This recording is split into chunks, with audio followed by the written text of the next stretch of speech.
Good evening and welcome. I'm Valerie Paley, Senior Vice President and Sue Ann Weinberg Director of the Patricia D. Klingenstein Library at the New York Historical Society. I would like to begin by thanking Louise Mirrer, our President and CEO, Agnes Sue Tang, Chair of the Board of Trustees, and Pam Schaffler, our Chair Emerita, and all of our trustees, in particular, the champions of our library, Patricia D. Klingenstein, Sue Ann Weinberg, and Sydney Lapidus.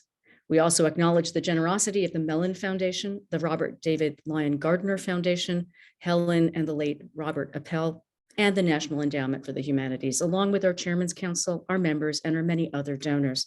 None of the work of New York Historical is possible without your continued and committed support. The Patricia D. Klingenstein Library at New York Historical is one of the oldest, most distinguished research libraries in the United States. It holds millions of books, newspapers, maps, manuscripts, prints, photographs, and architectural collections. It is a vital center of research into the history of New York and the nation. Key to that research is the presence of a yearly rotation of scholarly fellows, both in residence and in a short-term capacity. Our fellows are engaged in advancing knowledge as they mine New York Historical's collections for new ways of interpreting the American past.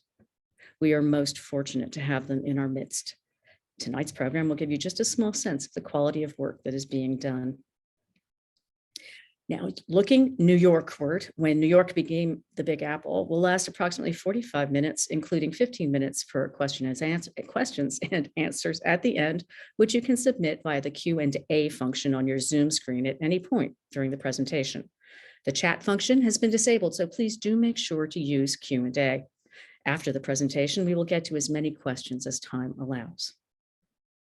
This evening, I will be joined in conversation by Alice Kelly, the 2021-22 Robert David Lyon Gardiner Fellow at the New York Historical Society.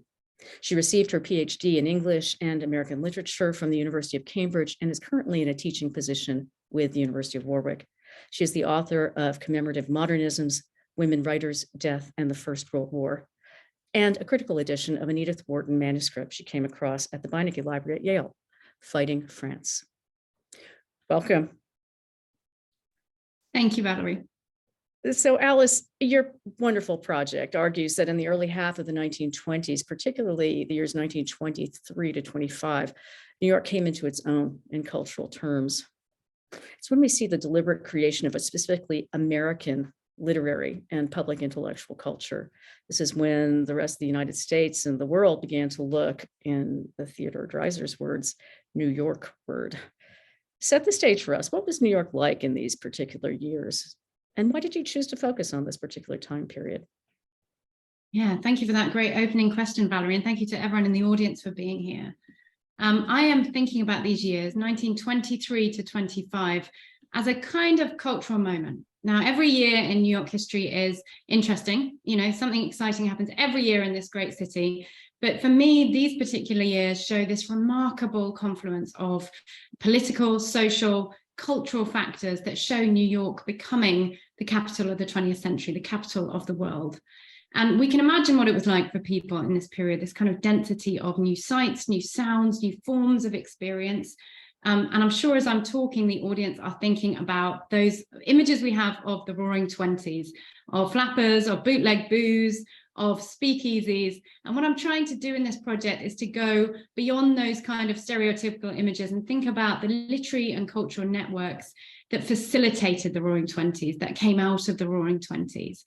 Now, some of the important things that we need to set the stage with are the post-war economic boom. This is really important. The fact that the money that the US gets out of the war creates this time period that we think of as Coolidge prosperity that allows this cultural infrastructure to be cemented in New York culture. The city is growing, it's diversifying in this period. Women have just got the vote. Prohibition is still, unfortunately, in full swing in this period. Harlem has had a mass impetus of about 200,000 African Americans moving into the area since 1917. In immigration terms, huge numbers coming through Ellis Island since about 1890. Ellis Island closes down this year, and there's, in contrast to that, this huge Immigration Act, the Johnson-Reed Act, which stops everyone coming in from Asia, no more Asian immigrants allowed. Also puts quotas on everybody else coming in. So there's sort of discourses of nativism, of patriotism, insularity that are also coming out in this same period. There's mass changes in transport and technology. The subway celebrates its 20th year in this period. There's the first transcontinental flight, and WNYC broadcasting takes off. So that just kind of sets the stage. But what I'm interested in, beyond all these social and economic factors, is what's happening in cultural terms. I'm a literary and cultural historian. And as Valerie said, this is the argument of the project I'm making, is that this is the moment when New York comes to its own in cultural terms. It comes into its own when it sloughs off the European influence, and when we see the creation of a distinctively American literary and public intellectual culture. And what I find really exciting is just how many tropes, how many cultural texts, how many institutions that we all know of as New York are created in this period. So just some of those, I can't remember them all off the top of my head, but are, you know, Rhapsody in Blue by George Gershwin, the Macy's Thanksgiving Day Parade, Saks Fifth Avenue, the New Yorker, what else? Lots of things. The idea of the new Negro, the Holland Tunnel is created in this period, the American Wing at the Metropolitan Museum of Art. And many of the writers and artists we associate with New York are already here. People like F. Scott and Zelda Fitzgerald, Marianne Moore, Edna St. Vincent Millay, James Weldon Johnson. And many are just moving in. E.B. White, E. Cummings, John Steinbeck, Zora Neale Hurston are just arriving. So my project is about how we can see American myth-making taking place in real time. We also see, of course, I'm so glad that you you specified some of those extraordinary institutions that we take for granted that came about in the 1920s. But I think that technological advances had something to do with this propulsion of ideas and the ability to broadcast them outward too to the world, and all that was happening in New York. How do you see those technological advances in mass media playing into your story? It's a good question. This is kind of the era of mass media. This is when it takes off. WNYC begins broadcasting in July 1924, and the Democratic National Convention that takes place that summer is the first one where the speeches are broadcast on radio. So suddenly, not only do we have New York as this kind of national metropolis, we have it simultaneously becoming a kind of global metropolis. We have the growth of new daily newspapers that are coming, things like the New York Daily Mirror, being created, sending out news beyond the city and out to the wider world. We also have these technological advances of the subway that are giving New Yorkers new ways of moving around the city, changing their experience of time and space. We have the first round-the-world flight in this year that stops in New York. As I said, we have the first transcontinental flight setting off from New York, flying to San Francisco. So there's this kind of huge revolution in the ways that New Yorkers are seeing what is possible for them in terms of transport, in terms of communication, in terms of broadcasting out the idea of New York beyond the city. I wonder too, I mean, you do say that post World War I, the global capital shifted from London to New York, as did the culture. And, you know, as we see often in just history, culture follows the money. But I wonder, in what you just expressed, if this would have happened anyway because of the technological advances that were really being, originated in New York. That's an interesting question. I think what I'm bringing to this project is my history as a war historian, as a war cultural historian, a literary historian. And to me, the war is the kind of beginning point of this project. So the blurb for this talk began, what happens to a culture after a war? That's the beginning question of the book. What happens to American culture after the war? The First World War is so interesting in the American case because unlike Europe, where we are obsessed with the war, we've just come out of this period of mass centenary commemorations across Europe. In the US, it feels to me as an outsider that World War I is so forgotten in this culture. It's the minor war in distinction from the Civil War, the good war that is World War II, the Vietnam War. And actually, part of the argument of this project is that the war sets everything that happens into motion. It begins the Roaring Twenties, partly because of the financial situation. So the US changes enormously in the war because it goes into the war as a nation in debt. It comes out as a creditor nation. And so in contrast to every other participating nation, it comes out effectively on top. It's in a kind of a winning position, if you like.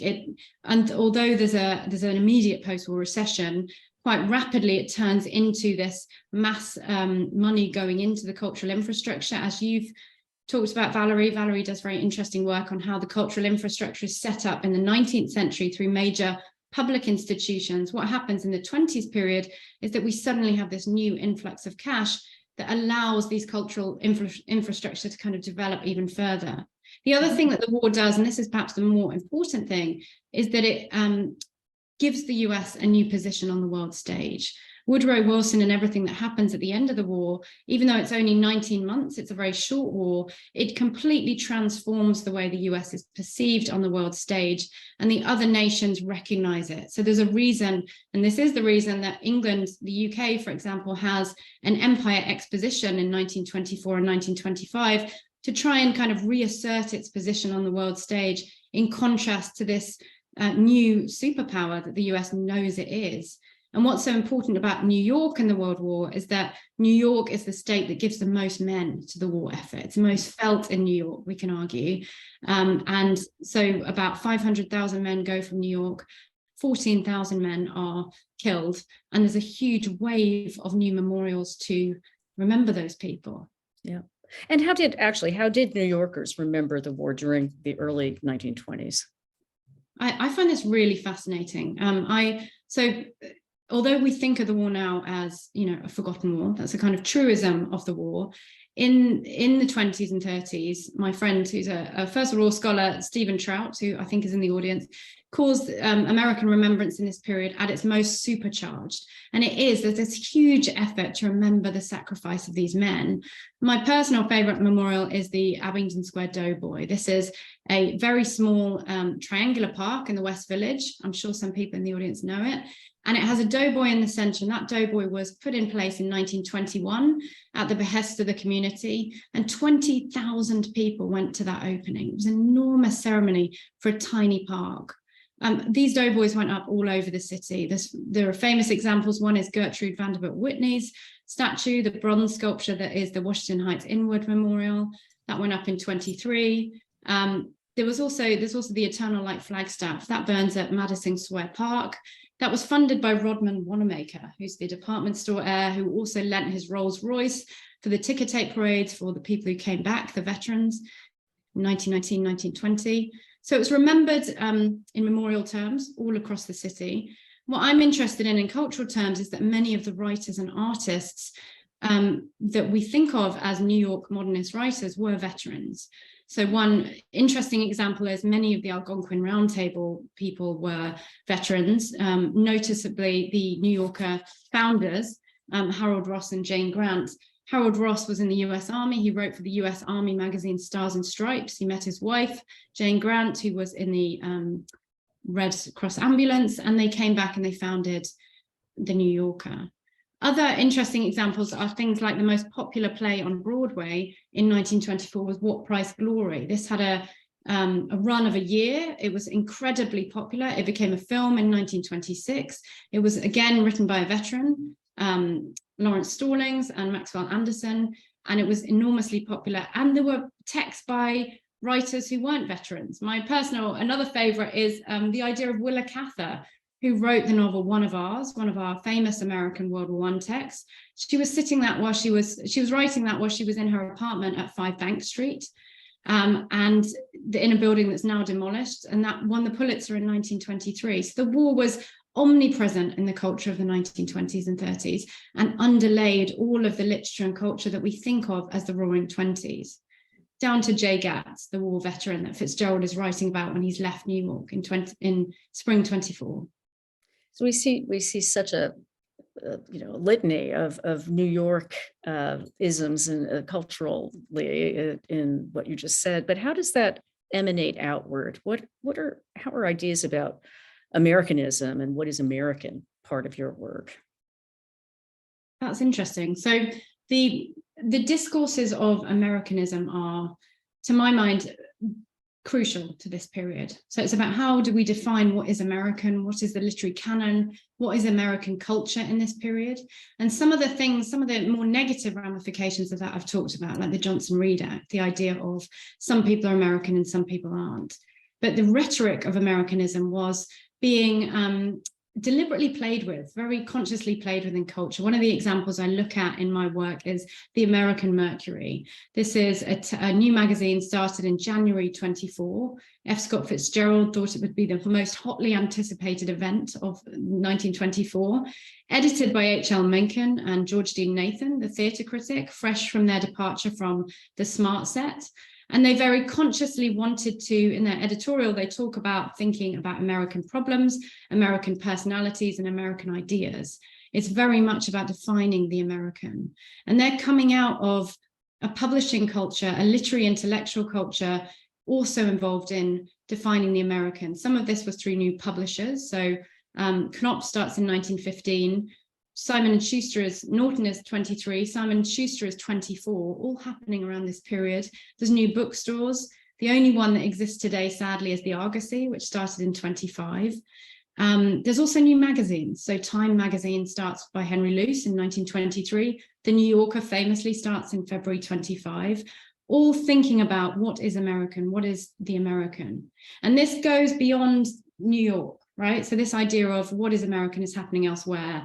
D.H. Lawrence, the British writer, is sitting in New Mexico writing studies in classic American literature, which comes out in 24. And he's thinking about what's the American literary canon. It's an important text for canonizing Herman Melville.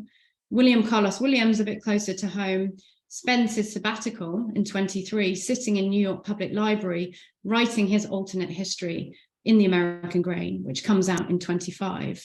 Another sort of example of this going in culture is, I mentioned already, the American Wing opens at the Metropolitan Museum of Art in 1924, an example of, Americanism being thought about in other spheres, not just literature. It's happening in literature, art, music. Can I give one more example, which is sure, one I particularly like, which is George Gershwin. Many of us know the story of Rhapsody in Blue, which he wrote in a hurry after his brother, saw a sign that said he was supposed to premiere this new work on Abe Lincoln's birthday, February 12th, 1924. His brother saw it in January, and he wrote a piece that was for the concert, which was an experiment in modern music. So it's premiered as a kind of modernist text.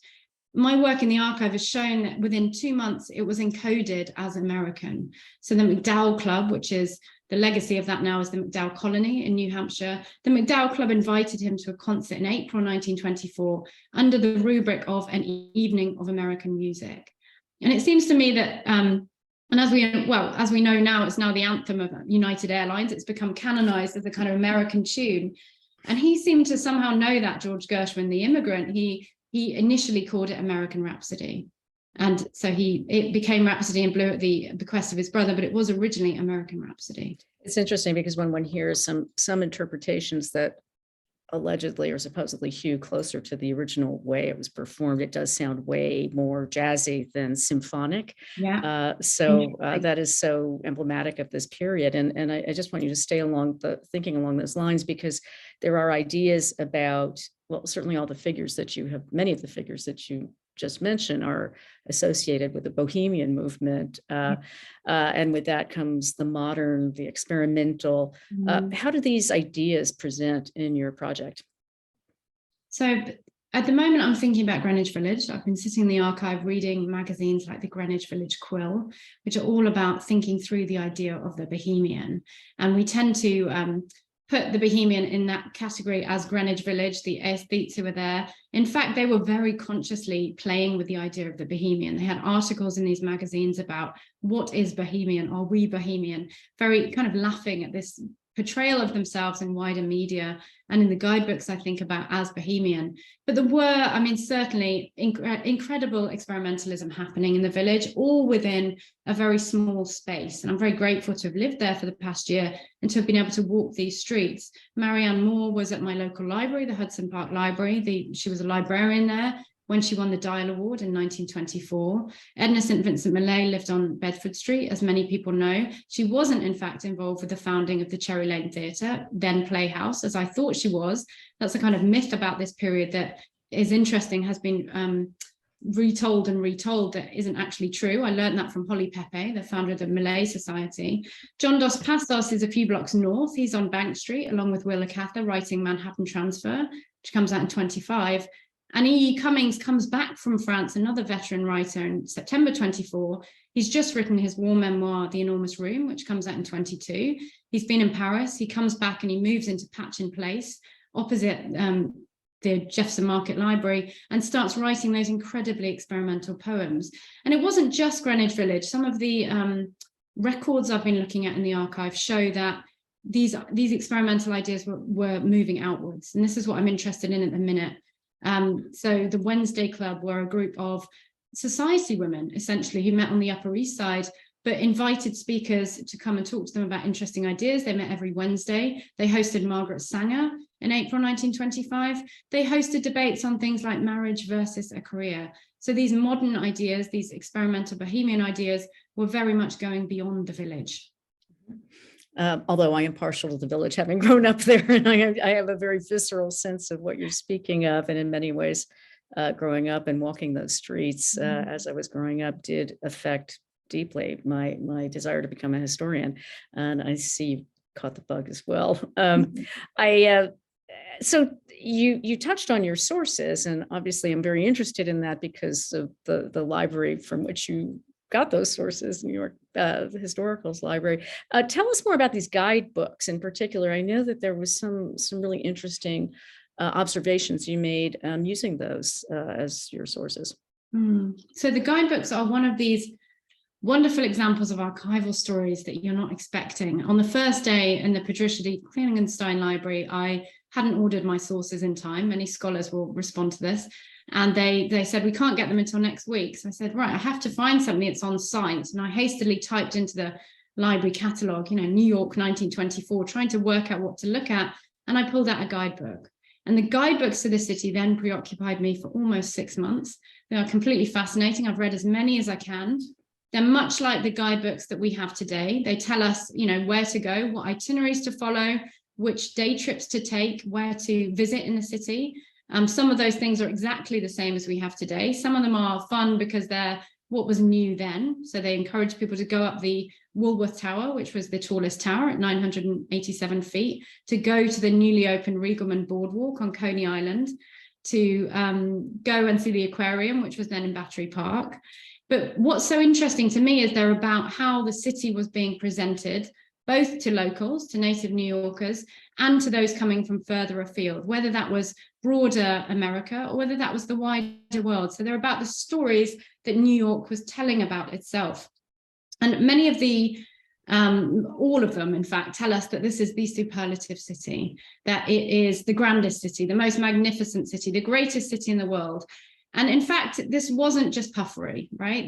New York in this period was in many ways the superlative city. It had the tallest tower. It surpassed London as the biggest city in the world in 1925. It's the most populous. It was the biggest port.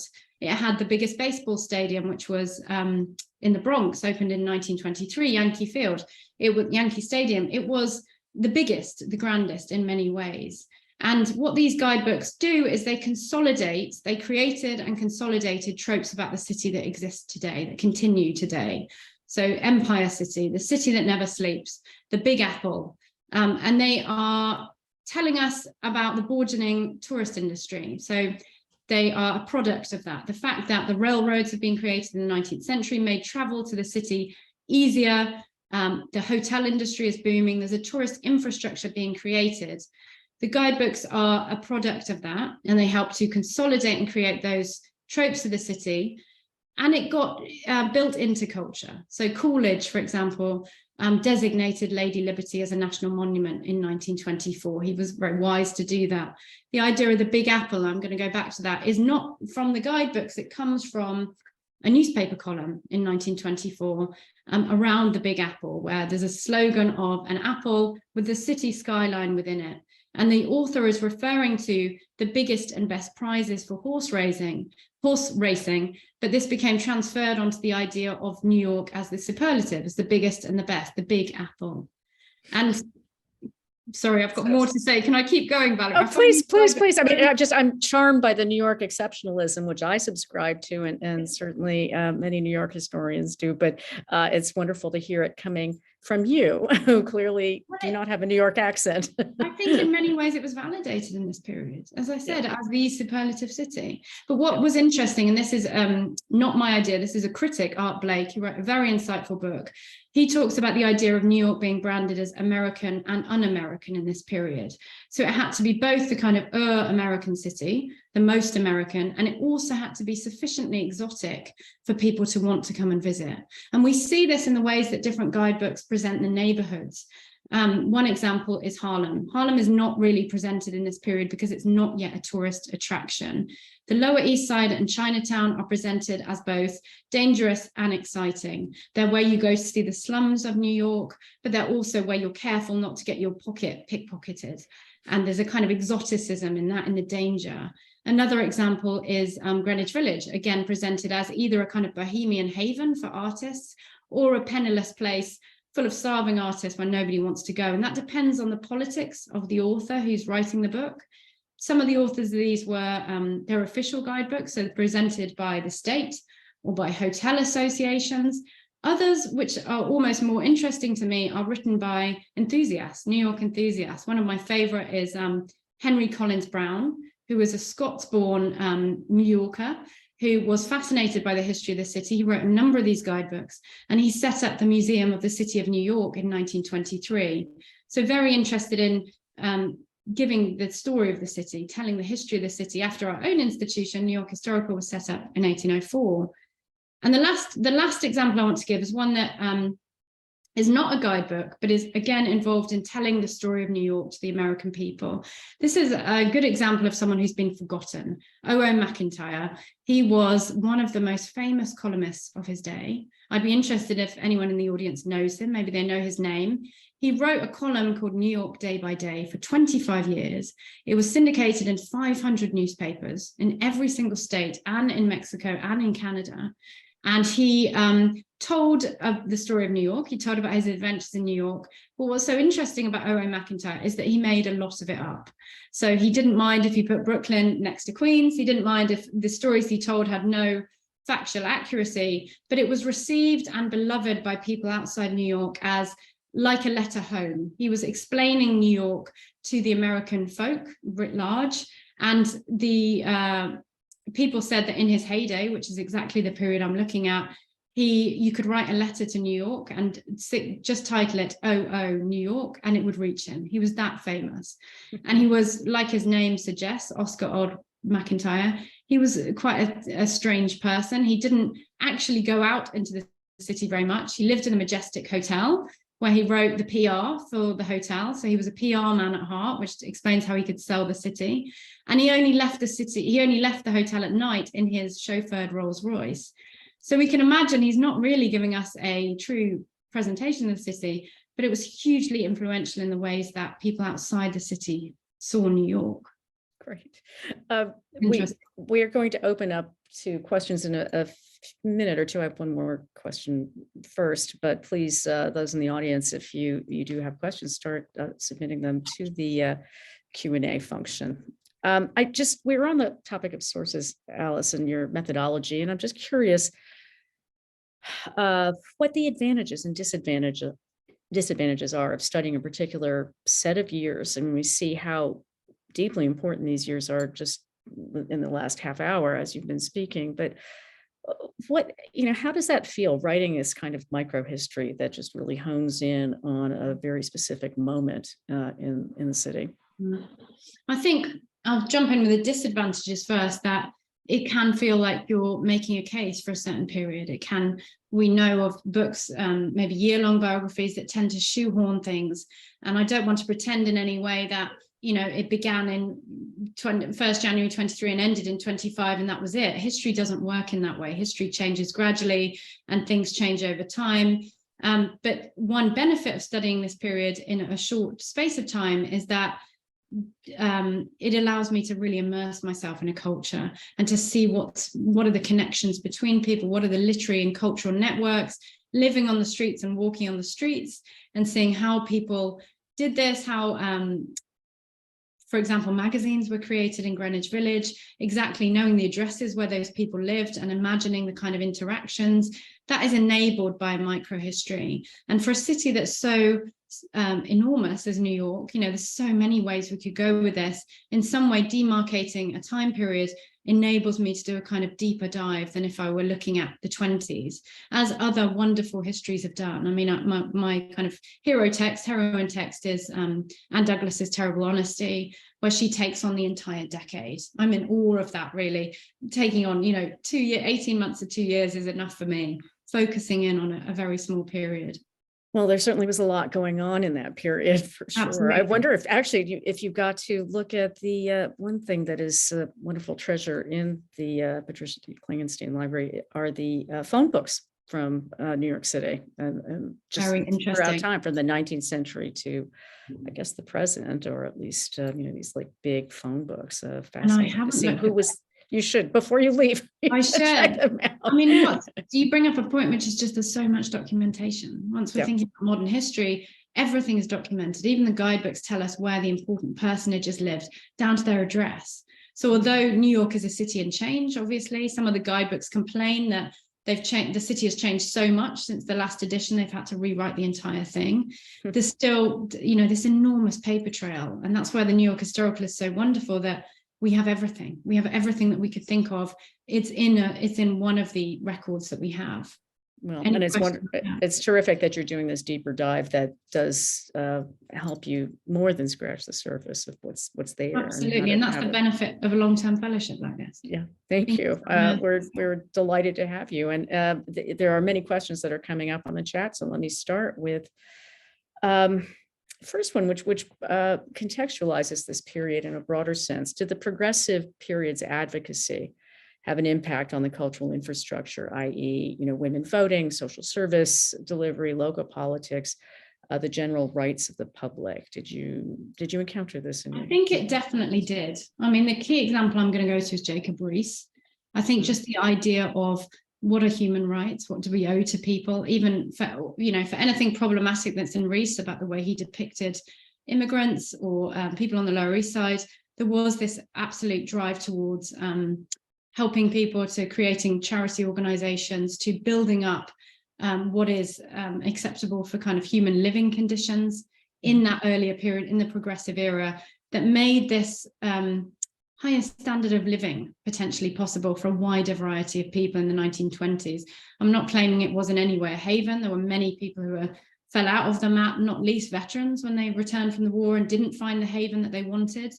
But the idea of what is an acceptable standard of living for people, and setting up those institutions that enabled things to continue. The things you write about, Valerie, that are kind of broader scale institutions, the Metropolitan Museum of Art, the New York Public Library and the library system, broader kind of educational rates for people, that all sets in motion this cultural kind of efflorescence of the 20s. That's a really good question. Thank you. That's an important context.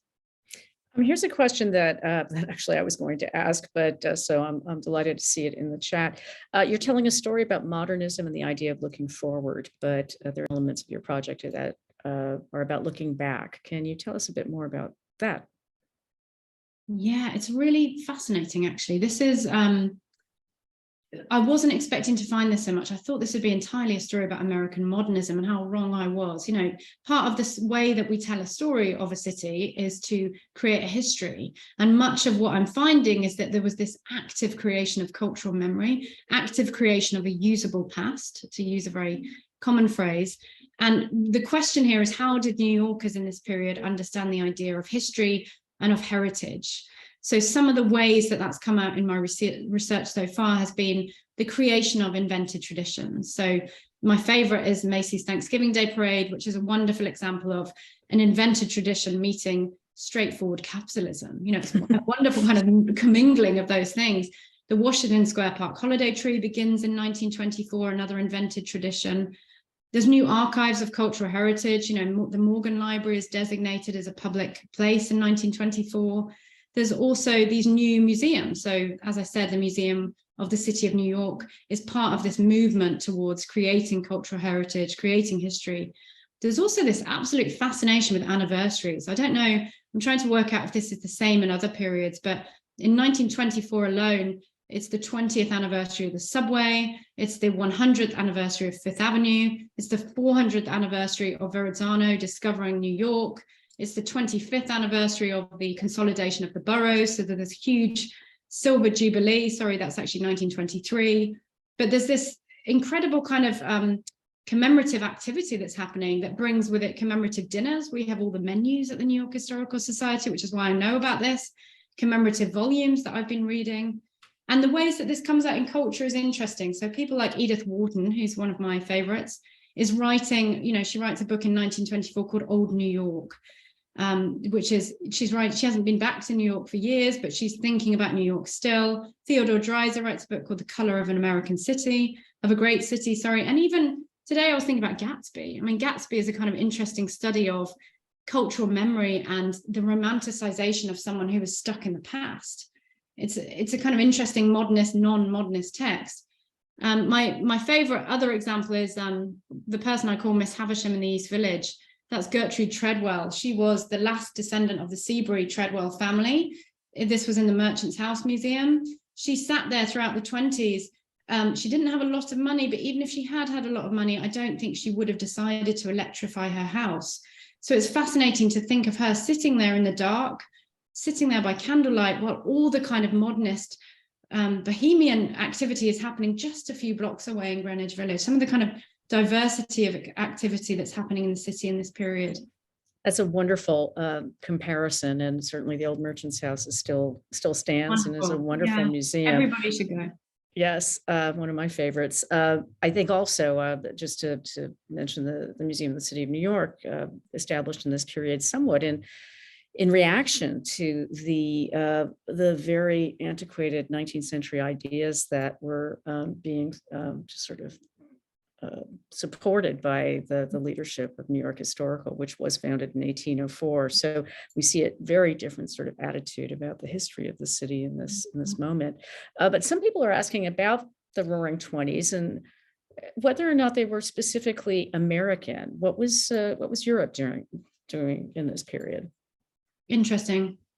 I think the Roaring Twenties aren't distinctly American. We have, because of the legacy of the war, because of the impact of the war, I don't want to repeat myself, but in Europe, people were rebuilding in this period. They had enormous war losses, and there were mass considerations. So I write about this in my first book about what to do with the dead. One of the questions of the 20s is, sorry to be gloomy, but what do we do with these mass numbers of dead? How do we bury them? How do we commemorate them? How do we do right by these people? And that again underlies all the literature coming out of that period. But there's also, what do we do without all of the men who would have taken on society? Women are moving into different positions, and there's an economic rebuilding that needs to happen.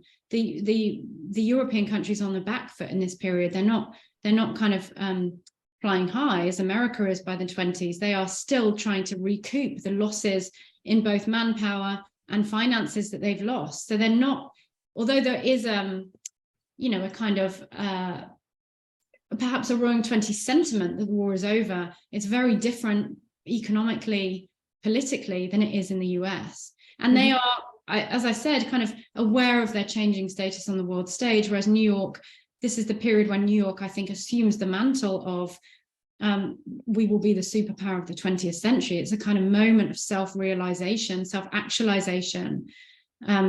Sherwood Anderson writes in a great piece that he wrote for Vogue in 1926, America is no longer the despised foster child of Europe. It's when America says we are doing something different. We are moving away. Well, let's stay along these lines of talking about Americanism, but and shifting a little bit. One of the questions is, how do the insularity and nativism that you mentioned at the beginning feature in the discourse of Americanism? For example, how did the New Negro and the Harlem Renaissance relate to the otherwise white institutions and culture being created at this time? Was there any explicit resistance to that insularity and nativism?